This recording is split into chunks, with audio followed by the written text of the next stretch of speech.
More and more family lawyers all over the country are seeing a resurgence of alimony modification actions.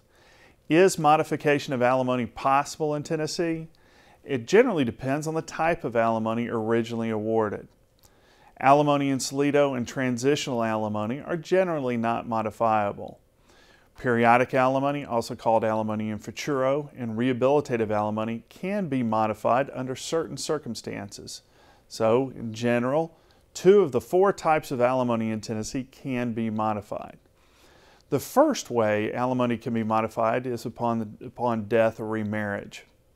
For alimony in futuro, we look at the Tennessee Code, which provides that an award for alimony in futuro shall terminate automatically and unconditionally upon the death or remarriage of the recipient.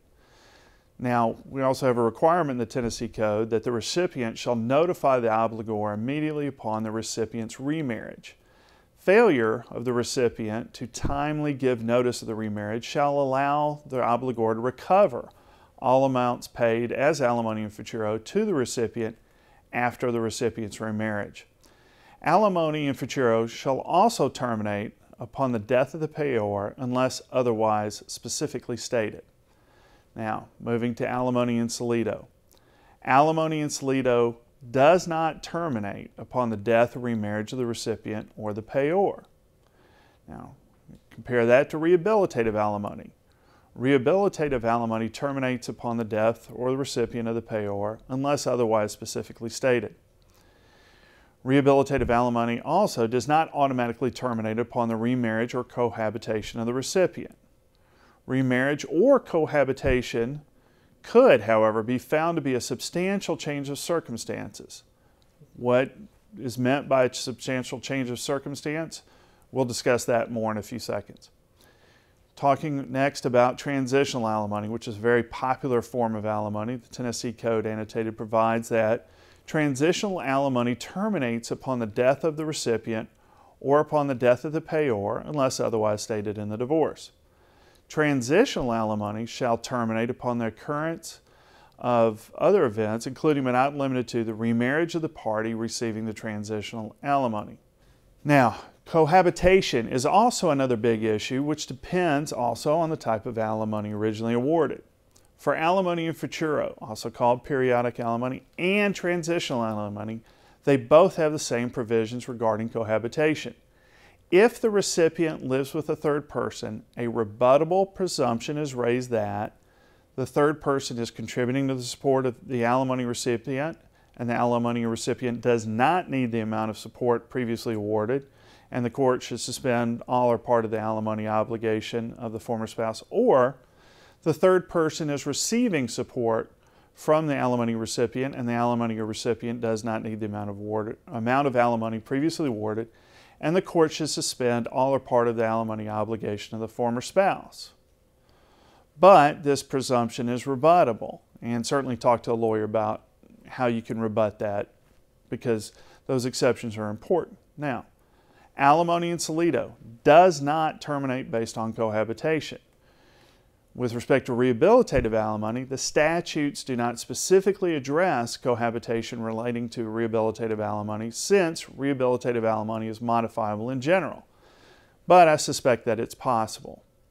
As discussed previously, for rehabilitative alimony and alimony in futuro, Tennessee law provides that modifications of alimony may be granted only upon a showing of a substantial and material change in circumstances since the entry of the original support order. Tennessee law also states, in order to be material, a change in circumstances must have been unforeseeable, unanticipated, or not within the contemplation of the parties at the time of the original decree.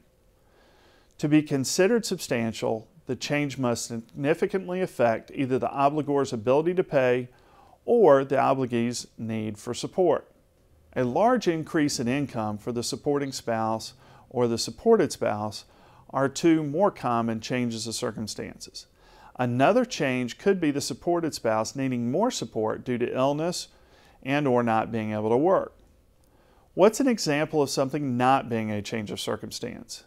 If the supported spouse was not employed at the time of the original decree but is employed now, may not be legally relevant to the court's determination. In order to prove a change of circumstance, the supporting spouse must also show that the original alimony ruling or award was predicated upon a presumption that the former wife would not continue to increase income through pursuit of his or her career. In modifying alimony, the courts are directed once again to apply the same factors originally used when making an initial alimony award. Tennessee law states that modification must also be justified under the factors relevant to an initial award of alimony, particularly the receiving spouse's need and the paying spouse's ability to pay, which makes sense. Also, Tennessee law says that when assessing the issue of modification of alimony awards, trial courts are directed to consider the factors contained in Tennessee Code Annotated Section 36-5-121I to the extent those factors are implicated by the evidence.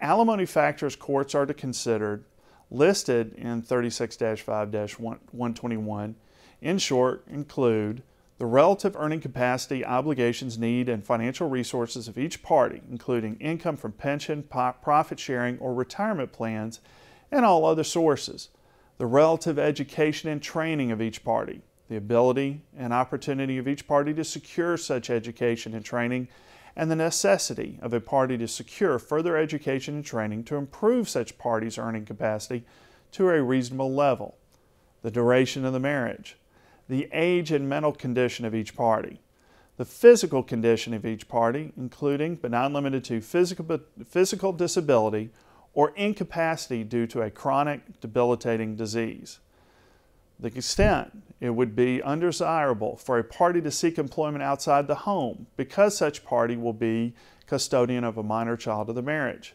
Also, the separate assets of each party, both real and personal, tangible and intangible, the original marital property division award, the standard of living of the parties established during the marriage, the extent to which each party has made such tangible and intangible contributions to the marriage as monetary and homemaker contributions, and tangible and intangible contributions by a party to the education, training, or increased earning power of the other party. Also, relative fault. Who is more to blame, as between the parties of the cases in the event of a divorce, whereas the court, in its discretion, deems it appropriate to do so. And such other factors, including the tax consequences to each party, as are necessary to consider the equities between the parties.